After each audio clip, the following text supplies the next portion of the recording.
Strange things began to happen when Agatha returned. There lived a young girl named Agatha. She was born with a face the villagers called cursed. Skin marred with scars and pocks. Back bent as though the weight of the world had pressed down on it. She was called ugly by all. Too ugly that men spit and children hide at the sight of her. Mothers would mutter prayers and make signs in the air when Agatha walked by.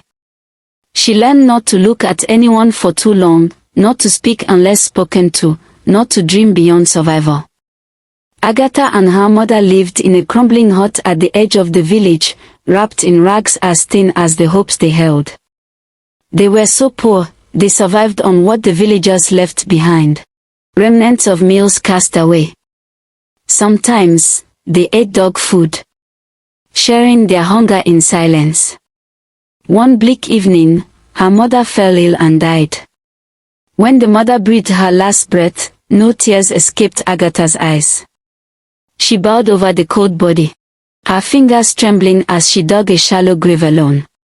The villager did not come to bury her, did not light any fires for her soul. She buried her mother in utter solitude. Yet, the villagers found her strange. How could one with such sorrow in her chest not shed a single tear? They muttered dark rumors. Some said she was touched by spirits, others declared she was cursed. One moonless night, when the villagers were asleep, Agatha rose from her hut. Her eyes were vacant, like she was sleepwalking or pulled by a voice only her could hear. Without hesitation, she walked slowly into the deep forest. A young boy from the village saw her wandering like a ghost that night, and hid behind the trees, watching the mystery unfold, gripped with fear. Months passed, and Agatha was nowhere to be seen.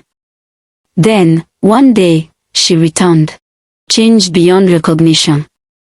What had once been a face villagers spat upon, now shimmered with a beauty so unreal. It seemed forged by the spirits themselves. Her skin glowed like the soft light of dawn, her eyes sparkled, and her hair flowed like midnight silk. She moved with a quiet grace, as though the forest had woven new life and power into her. The men who once spat at her feet now bowed their heads in awe, eager to win her favor. The women who shunned her before suddenly sought her friendship and whispered her name with envy. Few days after her return, strange things began to happen in the village. People started